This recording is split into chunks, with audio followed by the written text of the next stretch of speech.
نماز پڑھ رہا تھا کوئی شخص تو مجنو آگے سے گزرا تو نمازی نے نماز توڑ کے اس کے منہ پہ تھپڑ مارا. تمہیں پتا نہیں نمازی کے آگے سے نہیں گزرتے؟ اس نے کہا میں نے دیکھا نہیں. میں ایک عورت کی محبت میں ایسا گرفتار تھا کہ مجھے ہوش نہیں رہا. لیکن افسوس تم پر، تم رب کی محبت میں مجھے دیکھ رہے تھے. ایک ماڈل مسلمان کیسا ہونا چاہیے؟ جب رب کے حضور کھڑا ہے تو دنیا کی خبر ہی نہیں. نماز پڑھنے والے اگر نماز کی روح سے آشنا ہو جائیں کہ یہ محض اوپر نیچے ہونے کی مشق نہیں ہے، بلکہ یہ اللہ کے حضور اپنی نیازمندی کا اظہار ہے، اپنی عجز کا اظہار ہے، تو پھر نماز ان کو وہ مقام دیتی ہے اور وہ شعور بخشتی ہے کہ جو بے نمازی کے نصیب میں کہاں. انسان کے اشرف اعضاء اس کے سر میں ہیں. بولنے کی قوت زبان سر میں، دیکھنے کی قوت آنکھیں سر میں، سننے کی قوت کان سر میں، سوچنے کی قوت دماغ سر میں، سونگھنے کی قوت ناک سر میں، اور یہ سر مالک کے در پہ. اور زبان سے بندہ کیا کہہ رہا ہے؟ سبحان ربی الاعلی، مالک تو سب سے اعلیٰ ہے. اور اپنا رویہ اور عمل کیا ہے کہ اپنی ناک بھی خاک پہ رکھی ہے، پیشانی بھی خاک پہ رکھی ہے، اور باقی اعضاء بھی خاک پہ ہیں. تو گویا عملاً یہ بتا رہا ہے مالک مجھ سے نیچا کوئی نہیں اور تجھ سے اونچا کوئی نہیں.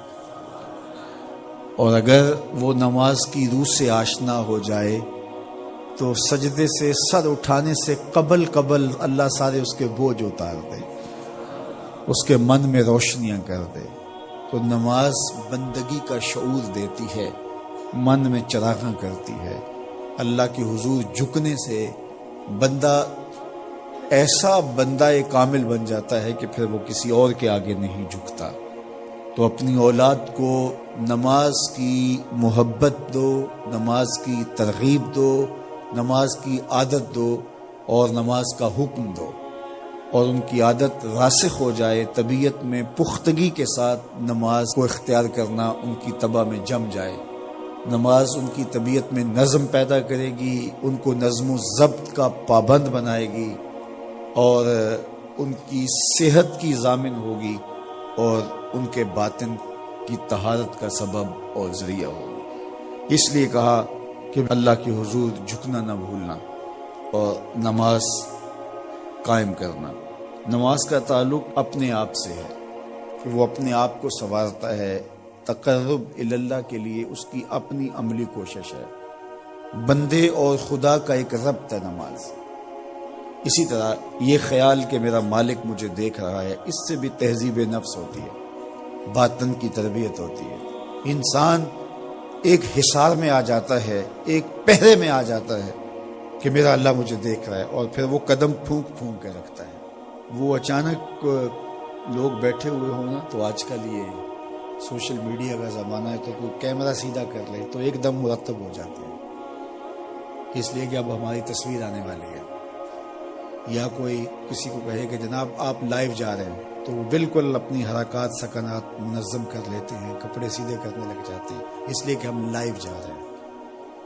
وہ لائیو چاہے 5 آدمی دیکھ رہے ہو، چاہے 10 آدمی دیکھ رہے ہو، لیکن پھر بھی چونکہ ہم لائیو جا رہے ہیں تو اپنی حرکات سکنات مرتب کر لیں گے، منظم ہو جائیں گے. اور جب یہ یقین ہو کہ میرا اللہ مجھے دیکھ رہا ہے، یہ ساری حرکتیں وہاں لائیو جا رہی ہیں، تو پھر دل میں برا خیال بھی آنے لگے گا تو اس کو روکیں گے کہ میرا اللہ تو دیکھ رہا ہے. پھر بولی بھی مرتب ہو جائے گی، پھر رویے بھی مرتب ہو جائیں گے، طرز معاشرت بھی منظم ہو جائے گا، آنکھیں بھی نہیں بھٹکیں گی، خیال بھی نہیں بہکیں گے، سوچیں بھی آوارہ نہیں ہوں، چاہے آپ بند کمرے میں کیوں نہ ہوں، پھر بھی منظم رہیں گے، اس لیے کہ میرا اللہ مجھے دیکھ رہا ہے.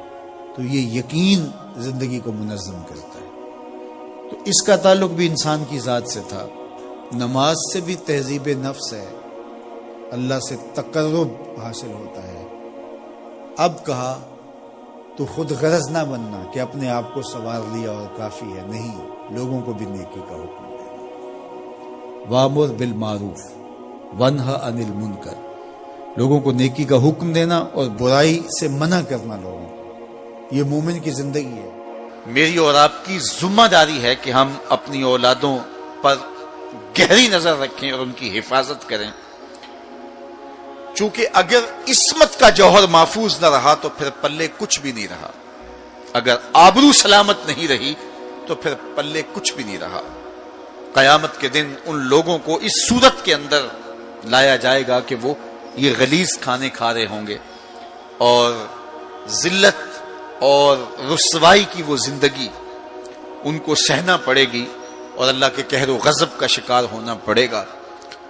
اپنی خلوت کو اور اپنی جلوت کو پاکیزہ رکھنے کی کوشش کرو اور اللہ کی رضا اپنا مقصود زندگی بنا لو۔ وہ آنکھ جو غیر محرم کو شہوت کی نظر سے دیکھتی ہے، قیامت کے دن جہنم کی آگ سے بھر دی جائے گی۔ اپنے خیالوں کو بھی پاکیزہ کرو، اپنی سوچوں کو بھی پاکیزہ کرو اور اپنی زندگی کی ایک ایک ساتھ کو اپنے مالک کے حضور پیش کرو اور اللہ سے توفیق مانگو خیر کی اور برکت اور رحمت کی۔ جب انسان کی نگاہ پاک نہیں رہتی تو خیال پراگندہ ہوتے ہیں، خیالات کی ناپاکیزگی اس کی عصمت کے جوہر پہ حملہ آور ہوتی ہے، اور شیطان کے لیے یہ بڑی خوشی کی بات ہے کہ کوئی نوجوان اپنی عصمت اور اپنی آبرو کو داؤ پہ لگا دے۔ تو دور موجود کے اندر یہ فتنہ تیزی کے ساتھ بڑھتا چلا جا رہا ہے۔ میں نے ایسے لوگ بھی دیکھے ہیں مسجد کی ہمسائیگی میں ہوتے ہیں، نماز کی توفیق نہیں ہوتی۔ بعض اوقات یہ دیکھنے میں آتا ہے کہ کوئی جنازہ ہو جاتا ہے تو ظہر کے بعد جنازہ ہے، عصر کے بعد جنازہ ہے، تو گھر بالکل مسجد کے قریب ہے تو ظہر کے بعد میت اٹھائی جائے گی، تو سب وضو سے ہوتے ہیں، تو نماز کا وقت ہوا تو سب مسجد میں چلے گئے کہ نماز پڑھیں، اس کے بعد جنازہ اٹھائیں گے، اور بے نمازی ادھر ادھر گلیوں میں منہ چھپاتے پھر رہے ہوتے ہیں۔ وضو بھی کیا ہوا ہے رسمن، لیکن مسجد میں جانے کی توفیق نہیں مل رہی۔ وہ سمجھتے ہیں ہم نہیں جا رہے، میاں تمہیں کوئی بلا ہی نہیں رہا۔ اتنے بد نصیب ہو، جنازہ بھی تم اللہ کے لیے نہیں پڑھنے آئے، وہ بھی کسی کے دکھلاوے کے لیے آئے۔